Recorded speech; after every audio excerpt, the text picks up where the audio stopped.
Shavua Tov, everyone. In the old days, we used to wish everybody a Pesach time, a gesunden Zoomer. Here we wish ourselves a gesunder Zoom.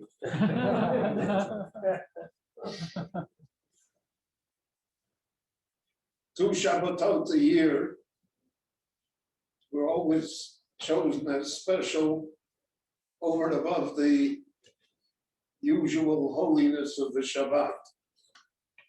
The Shabbat Hagadol, which precedes Pesach, and Shabbat Shuvah, which precedes Yom HaKippurim. And the Gemara says, Yomolei Shomru B'nai Yisrael Shnei Shabbatot, that the Jewish people would observe 2 Shabbatot, then we would be redeemed. And all the Meforshim say there's 2 Shabbatot, Shabbat Hagadol and Shabbat Shuvah, because they're the bookends to Judaism. They teach us everything that there is to know. And it's our task, therefore, to be able to, so to speak, mine the depths of Shabbat Hagadol and Shabbat Shuvah, so that we have an understanding of who we are, what we are, why we are, which is really the purpose of life. Because a life without purpose, unfortunately, becomes very, very meaningless, counterproductive. It's what Shlomo HaMelech said, Yomim asher ein bohem chayfetz.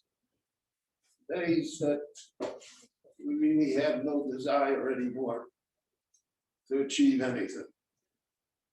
So Shabbat Hagadol before Pesach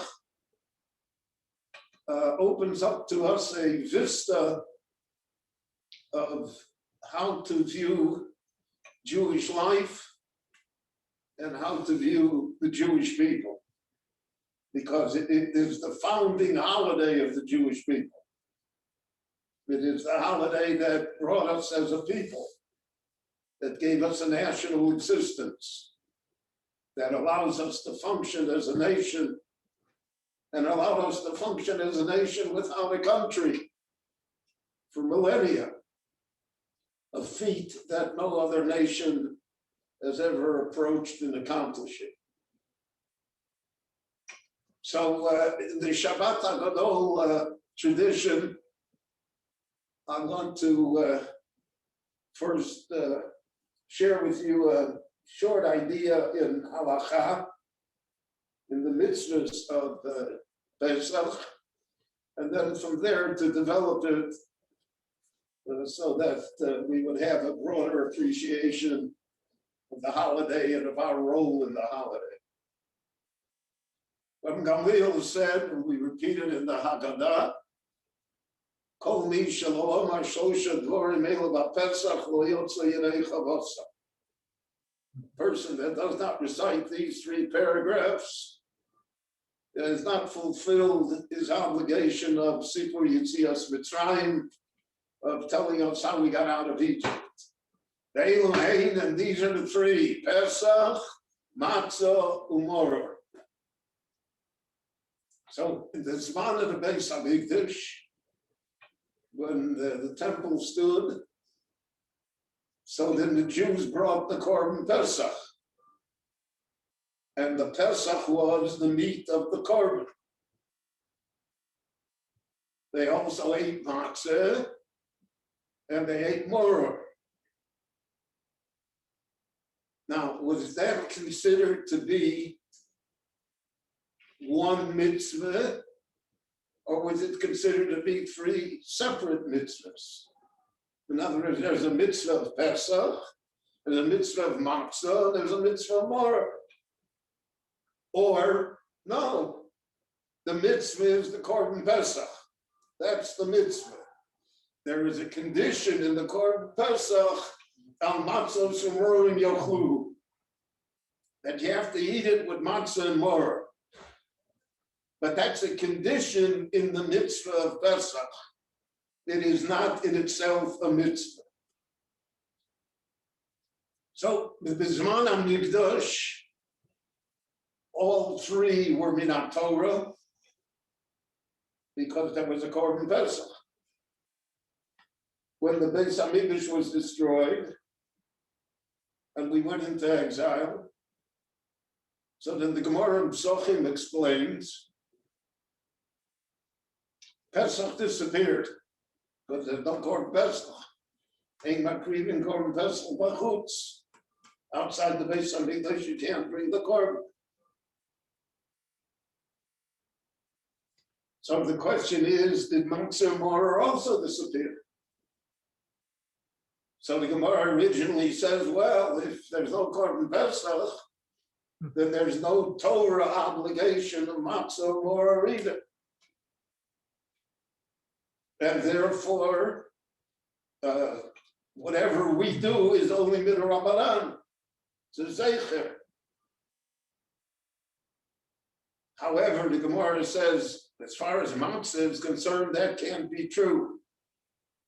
Because matzah remains a mitzvah minat Torah to eat matzah, because the Gemara says there's a separate posuk.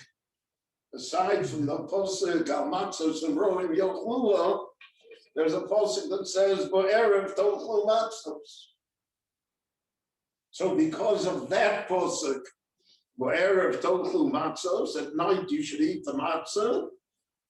So the chiyuv of matzah remains a chiyuv minat Torah, even though it is not part of the Korban Pesach. But the question arose about moror. There is no separate posuk for moror. And therefore, the Gemara came to the conclusion that eating moror bisman hazeh is only a Rabbanan. It's a rabbinic decree, it's a remembrance. But it is not a mitzvah minat Torah. And if you look in the Sefer HaMitzvahs of the Rambam, you'll see he does not count moror as a mitzvah.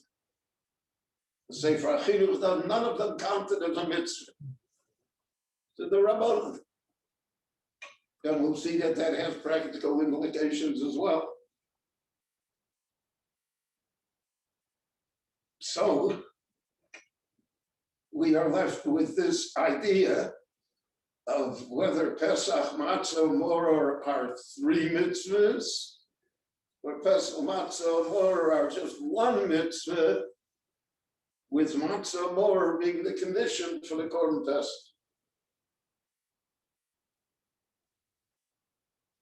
And on this, we find in the Gemara differences of opinion, and the differences of opinion extend throughout later times as well. The Rishonim and the Achronim, not from the Rambam, it's apparent that he held that the main mitzvah is the Korban Pesach. Matzah we eat because of the posuk bo'erev tochlu matzos. Moror is only the Rabbanon. We have no separate posuk for moror, and therefore moror is only the Rabbanon today.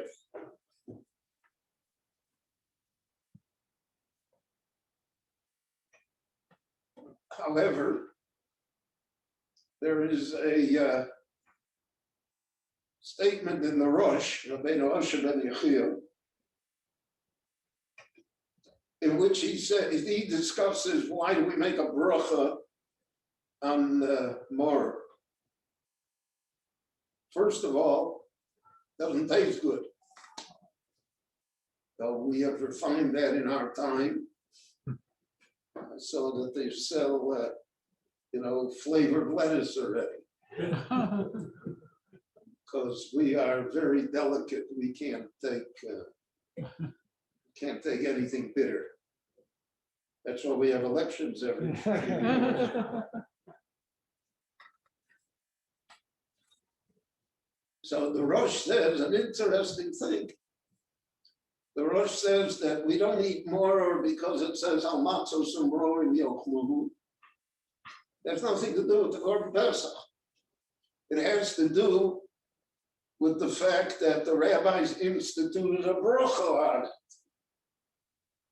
And if they instituted a bracha on it, so then you have to eat more. For whatever reason, they instituted the bracha. So more, according to the Rosh, is a completely independent mitzvah. It's a completely independent thing. It's because there's a bracha, and you have to, a bracha gives it chashivas, it gives it importance. And therefore, you have to eat the maror. And he said that is not because of the Korban Pesach at all. So according to the Rosh, each of the mitzvahs would be a separate mitzvah. If Pesach is one mitzvah, matzah is one mitzvah, matzah certainly because we have the extra verse, and more because we have the bracha. And therefore they're to be viewed as independent. However, the Rosh qualifies his statement, and he says a big kula, which has not been adopted in the Torah world. He said that more doesn't have a shiur. There's no specific amount of more that has to be eaten. Now today we have it all measured out, and I don't know how Chazal existed without timepieces and without measuring rules, etc. But today we have an exactitude. We know exactly how many leaves to eat, how much horseradish to eat. But the Rosh says, no, it's you make a bracha al achilas more. He discusses whether making the bracha makes you chayav a kazayas or not a kazayas.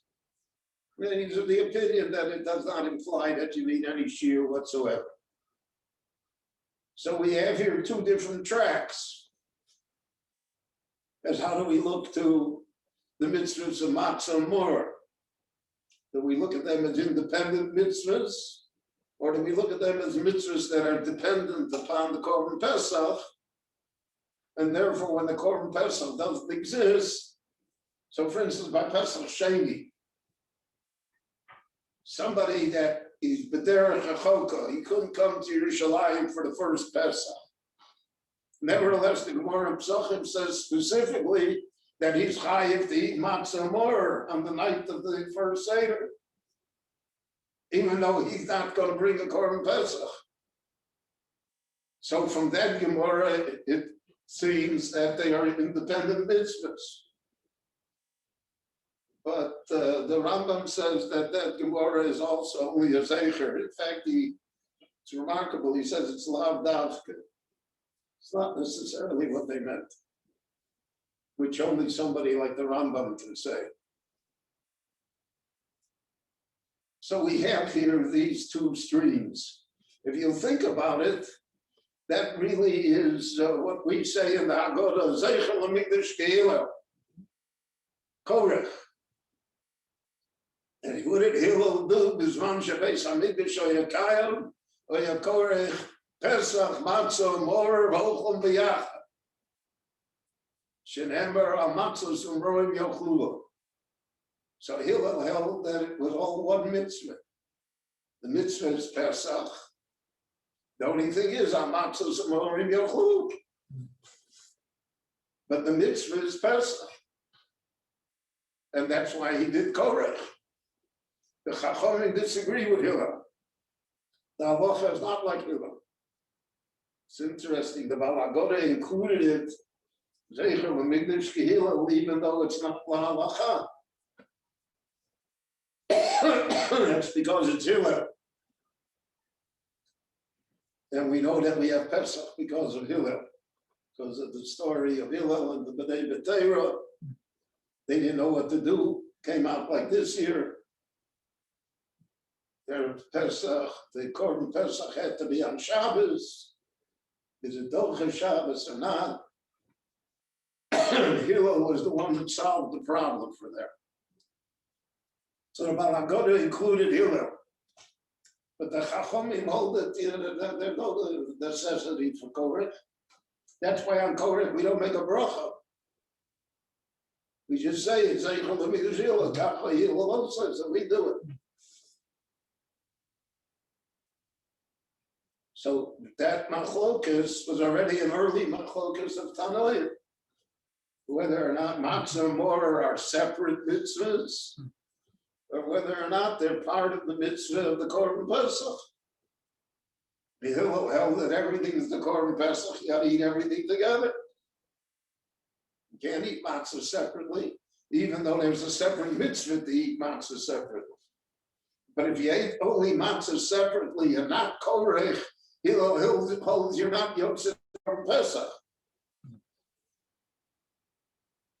And more, now that there's no Korban Pesach, so there's no more. So the Chachamim instituted the din of moror b'Rabbanan, and so it's a difference of opinion as to how do we interpret the pasuk. It says al matzos umorim yochluhu. What does yochluhu mean? You will eat it. What's the it? So Hillel held that the it was the Pesach.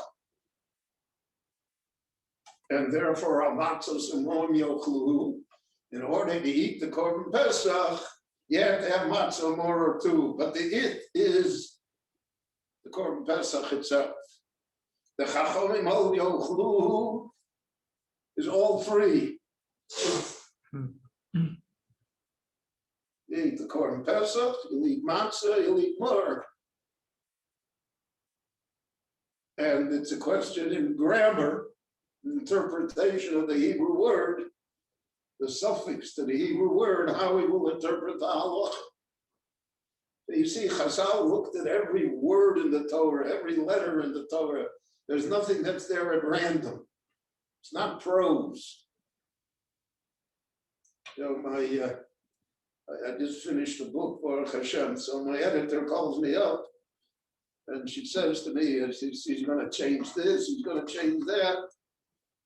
So I told her, those are all holy words. How could you change? I wrote them. But she said, it's not grammatically correct, Rabbi.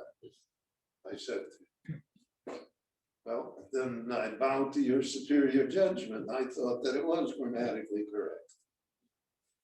But the Torah is grammatically correct. And therefore, Chazal looked at every word, every single letter, in order to see what the Torah told us. So that's the basic machlokas between Hillel and the Chachamim. Are there three mitzvahs here, or there one mitzvah? And then the difference would be Bizman Hazeh, moror, which is b'Rabbanan. And the Rosh holds that moror has nothing to do with it in our Bizman Hazeh, because there's no Korban Pesach, and therefore it's only because of the bracha. It's only because of the bracha that you don't need a big shear. Naturally, this was not accepted lahalacha, because when it comes to Pesach, we are not looking for kulas, or there was a time at least in the Jewish world where we were not looking for kulas. We wanted to do it le'ela le'ela. That's the connection to Shabbat Shuvah. We want to do it better and better and better. And therefore there came in the question of kippiyas, which the Ashkenazim hold until today, and which we should not deviate from, and all sorts of other questions. Gebrochts, the matzah shruya. So that's why there are different customs in the Jewish people. Everybody's doing it right, but everybody's definition of right is different. And we have to allow for that. And therefore, the custom the Jews didn't eat by other Jews, or the Gemish, all of those things. Now, what happened in our time is that all the communities became enmeshed together, especially after the Holocaust. Once it became, if I've got a Sephardi son-in-law and he's eating rice in front of my eyes, so I'm not going to tell, You have to be very careful with sons-in-law. So there's an evolution going on. And how it'll end up, I don't know, but it's the reason why many things that were, so to speak, sacrosanct on Pesach, and now apparently people look for leniencies and the ability to eat and do things differently. I think maybe Corona may have corrected some of these tendencies, but they still exist. People, you can't exist for 8 days without Coca-Cola. So this idea of Pesach Matzah Moror is, as I mentioned, a bookend to the Jewish religion. It's understanding Torah. Pesach al Shul Mo. What's Pesach? Rav Gamliel says. Al Shaposach HaKadosh Baruch Hu al Botei al Huseinu b'Mitzrayim v'notvo b'Mitzrayim. Pesach is that he passed over, skipped us. What does that mean? So the Mefarshim say it's a very sobering idea, but it's certainly true for our time, I feel. The Jews in Mitzrayim were not necessarily the most pious and worthy generation. We will see that the Yam Suf, the angel said, why are you drowning the Egyptians? The Jews are no better. So why did God save us? Can it be because of our merit? Because he made a promise to Avraham Avinu. He took a commitment. I'm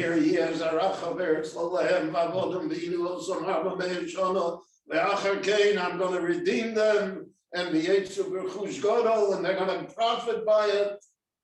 They'll be makabel the Torah and they'll come there and say, I have my plan. They don't know anything about it. They think they're doing what they're doing. They want to worship. There's nothing to do with me, God says. That's Hashem Sheposach HaKadosh Baruch Hu. God skipped over. There's no reason for skipping over. The Malach HaMavos is out in the street, God forbid.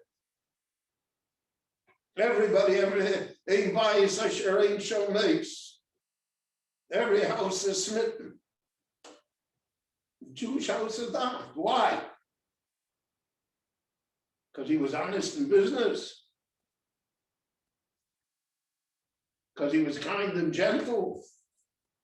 Because he never spoke Lashon Hara. There's no reason why should the angels skip him? And that's what Chazal means when they say that HaKadosh Baruch Hu bi'atzmo, lo avinei malach, lo avinei sorov, because the malach or the sorov, the angel, couldn't make that distinction. He would say guilty is guilty. Bad is bad. The jails in the world are full of Jews. You think you're special? What's special about you?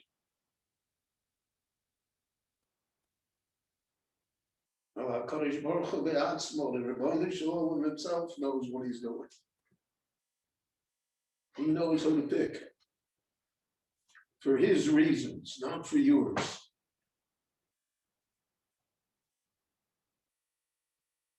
And if you think about it, I've thought about it often. Baruch Hashem,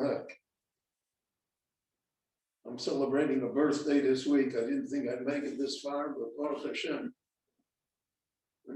39 is not bad.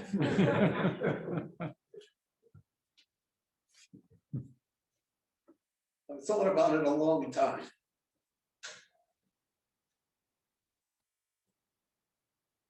because I had so many cousins of mine in Lithuania that were done to death in the Shoah. I thought, how come I'm here and they're gone? They never had a chance.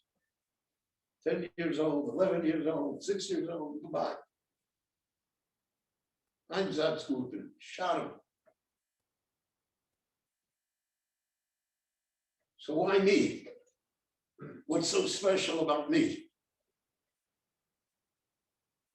So I have always thought that I therefore had some sort of purpose in life.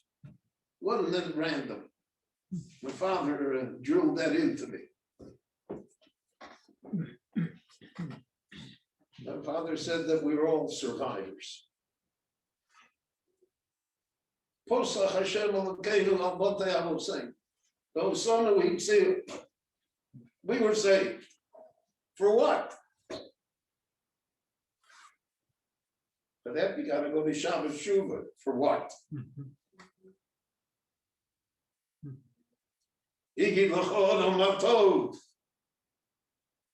U'mo Hashem Elokecha shoel me'imach. Ki masos mishpat ve'avas chesed v'atznei aleches im Elohecha. That's for what? If you don't have Shabbat Shuvah, then the Shabbos Hagadol isn't going to do it. Because you're missing the bookend. All the books will fall off the shelf.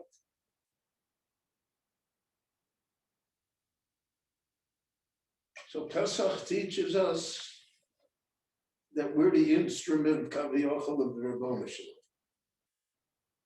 Ato yitzarta, ato nafachta bi, ato mishamra b'gir bi. We're here for a purpose. We're here to raise families. We're here to build Eretz Yisrael. We're here to build Torah. We're here to be as exemplary as we can. But we have a purpose. Without a purpose, it doesn't make any sense whatsoever. We see many of the great nations of the world, especially in our time, the democracies, they don't have a purpose anymore. What's the purpose in the United States of America today? It's not what Jefferson thought. It's not what Lincoln fought for. It's not even what the Second World War was. Without a purpose. So then the Malach says, why should I skip over you? So it happens to everybody.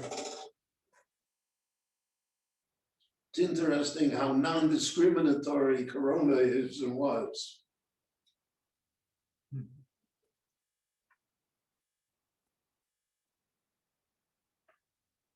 That's the Nogfo in Mitzrayim. That's the Mageifa Rahman al-Islam.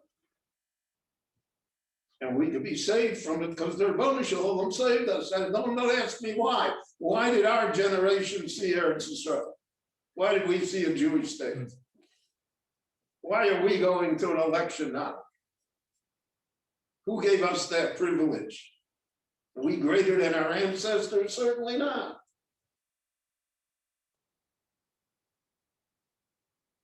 That's Pesach. Matzah is the bread of faith, emunah. Bread of the dough is not risen. It hasn't come to its end purpose. And yet we eat it with relish because of the potential that lies within it. We know what can be. And you'll know we just read in the Torah today, Korban Mincha was always matzah.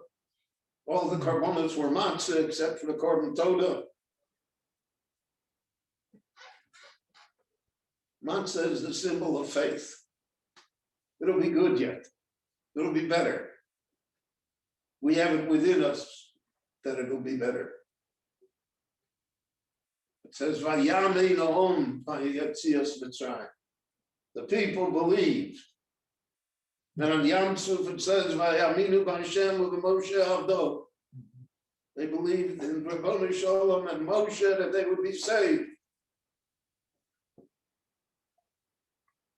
The Jewish people are built on emunah, on faith. It can be done. Will be done. It will be better.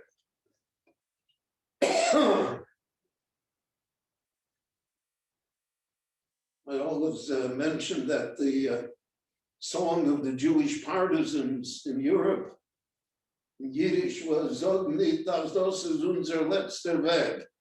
Don't say that this is the final road. Never the final road. Because of that, therefore, matzah was called lechem emunusa, the bread of faith. Lechem she'onim alo dvarim harbe. We say many things over the matzah. We say where we were and where we're going to be. Because that is the representative of the faith that we have. And therefore, the mitzvah of matzah is predominant in Pesach. Because Pesach is the holiday of hope. The holiday that says spring is coming. Better times. Especially this Pesach here in Eretz Israel, where God willing, hopefully, we will emerge from the scourge of the past year. So Rabbi Shalom saved us. I mean, the vaccine is a matana min hashamayim, right? It's a gift of heaven. So do something with it. I have that idea regarding the shul.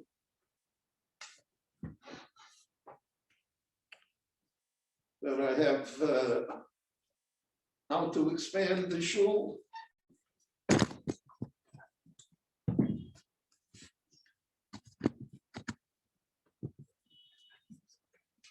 How to make it more and more vital for the community and for everybody involved in it.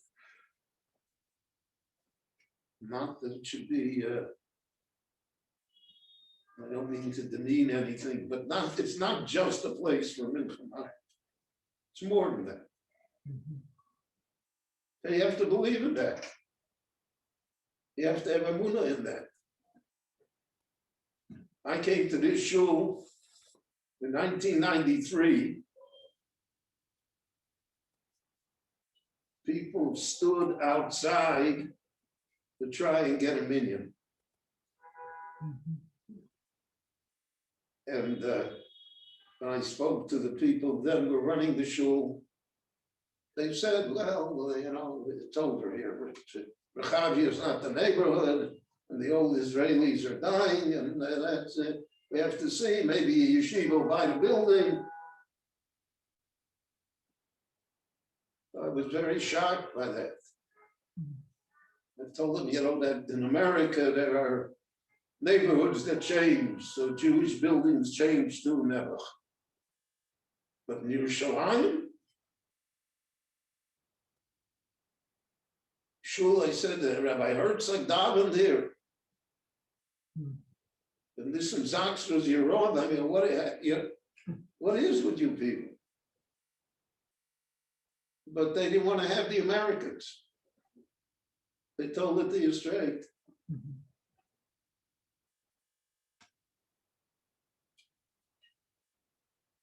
But the Rabbi Shalom thought differently. So you have to believe it, you know, it's going to be great here. We're going to do great things. We have a great road, we have a gold, we have all sorts of assets. That's our mission. And Moror, it's interesting. We're the only people in the world that celebrate Moror. Nobody in the world celebrates their defeats.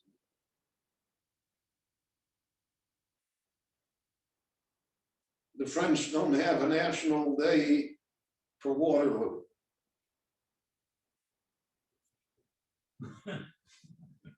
And as Churchill said, it's interesting, Churchill and Hitler both said the same thing. Victors write history, not losers. So we're the eternal loser. And we wrote the whole history. We commemorate our Moror. Moror al-Shuman al-Ochlim mishum shemeru al-Mitzrim al-Schayei al-Mutzeina b'Mitzrayim. Because it was bitter. If we accept all the midrashim, the majority of the Jewish people died in Egypt. They didn't even come out. You know, Holocaust of major proportions. We don't deny that there's more in the world. Everybody knows it from their individual lives as well. So the Chazal said, "Kishem shemavorchim al hatov, kach mevorchim al hara." There's a bracha for more. The sheet of the Rosh. There's a bracha more. Because in more, in the bitterness, lies the future. Lies the ability to rise above it. To a certain extent, if there was no more, there never would be a Pesach. Because people wouldn't feel it. They wouldn't have an appreciation of it. It's the difference between my generation and the generation of my grandchildren and great-grandchildren. They were born, you could already have a bar mitzvah at the kotel, you could go to Israel for the summer, you have a gap year, you go to yeshiva, you go to seminary, you know, it's all, it's given. So it's less appreciated.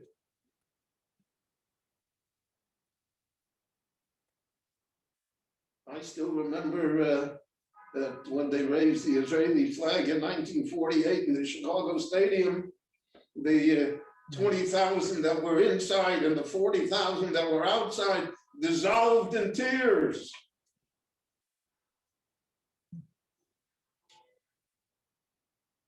Because they tasted the mortar.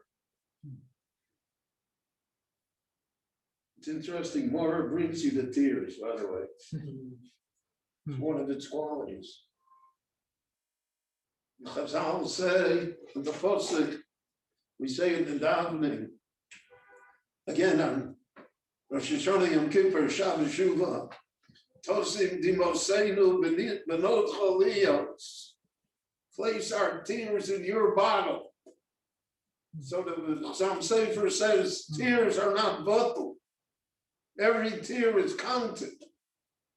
And something that's counted, the halacha is dover shebeminyan eino botel. It never is canceled. It always has its effect. So we had a year or more. London, 6,000 people died here. Over the world, millions.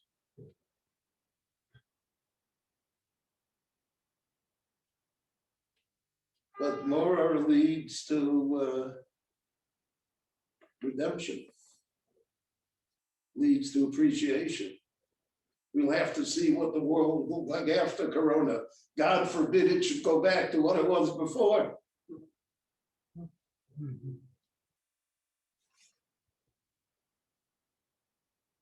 People had to make Pesach at home never. Couldn't spend $50,000 to go to Arizona.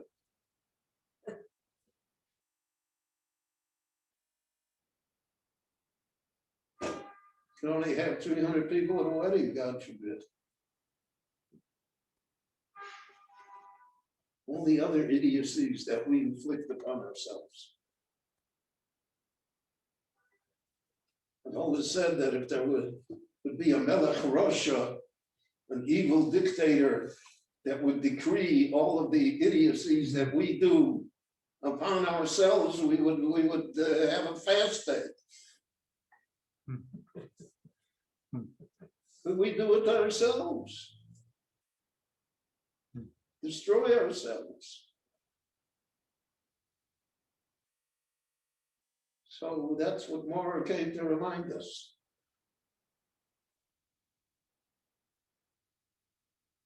Make a bracha on it. According to the other poskim, there's a shear. You have to eat of it, eat a goodly amount of it. But that's how you have to taste the Pesach in your mouth. Then you appreciate it. Then you know what's involved. And Pesach is, as I mentioned, we need a holiday of hope. There's a great posuk in today's Haftorah. Today's Haftorah is beyond words, the Rabbi Yeshayahu.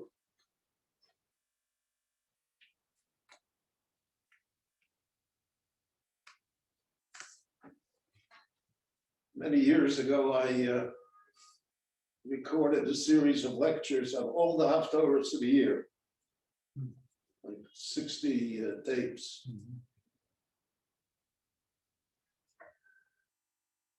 And to put it mildly, it was one of my less successful ventures.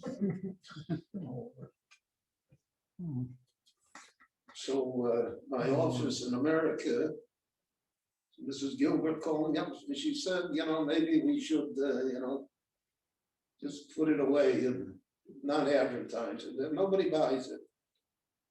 I said, no, don't put it away. One person will buy it and it'll mean something. And over the last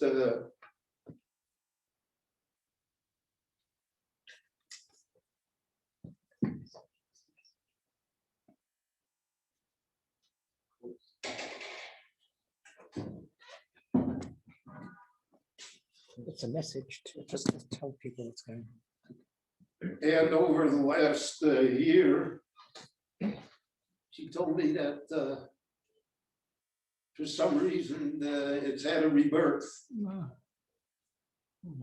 And I said, because people are sitting at home and they're frightened out of their minds and they don't know what their portfolio is going to look like.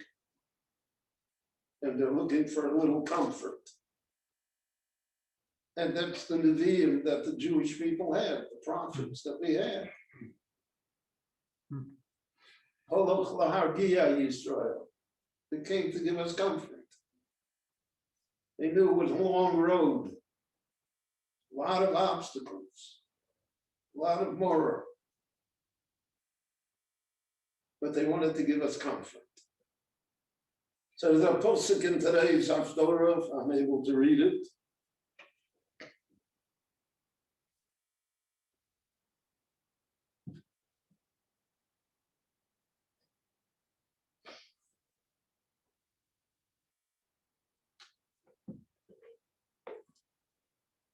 Yisrael Yomar LaHashem Oni.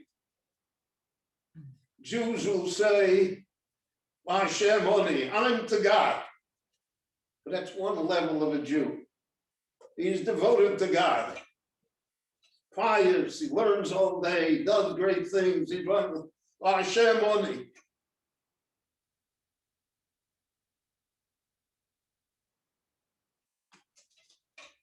Special level. But that's only one part, right?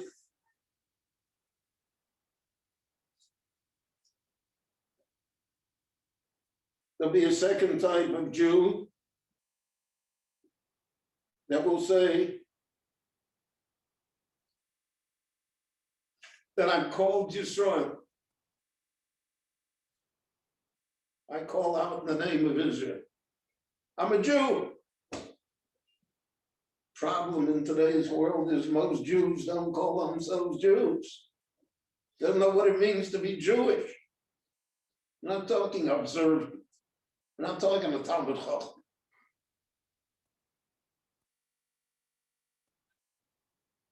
And there's a third type that he writes with his hand in the name of God. It's charitable. Devotes himself to God. And then there is someone that the only thing that he is, B'Shem Yisrael Yikore, is that he's called Jewish. He's got a Jewish name. He's got a Jewish nose. That's all he has. Doesn't have anything else. There are lots of Jews like that. We had almost 1 million Jews from Russia. So all they had is that they were Jews, that's all. They were Jews because Stalin made them Jews. Put it in their papers. Yevri. But nobody says that's enough. That a Rebbeinu Shalom is enough for everything. God is not as judgmental as we are. The Seder, we have the Chacham, the Drasha, the Tam, Sheni Adei Elisha. Who wants to have it the Seder of Russia? Who wants to have it the Seder of Sheni Adei Elisha? We want somebody from the Brisker Kola. Shei Yisrael Yikor. Calls himself Israel. This little country stands as a beacon because it's called Israel. Shem Yisrael Yikor. Who knows what they could have called it, the United Jewish Emirates.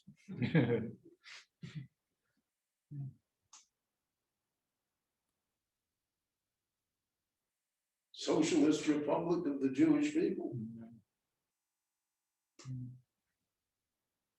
They called it B'Shem Yisrael. So nobody says that's enough. That's the idea of Shabbat Shuvah. Yisrael Amfal Pi Shachota Yisrael. Jewish people are special, not because of us, but because Pesach, Mishum Sheposach, Kodesh Baruch Hu Be'atzmo. He's the one that did it. So when we sit down at the great Seder table, we should rejoice in the fact that A, we can do that, and B, that because of B'Shem Yisrael Yikore, we are also able to do that. And that we should transmit that message to the later generations who will need it just as badly as we did.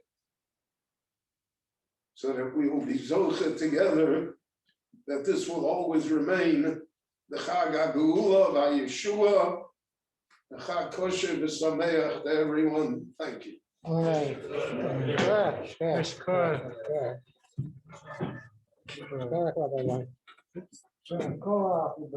Very, very good. But Rabbi, many more years of good health. Amen.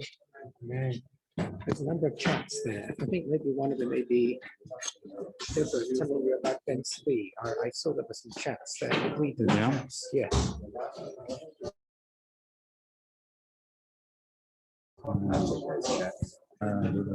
Yeah, go to that.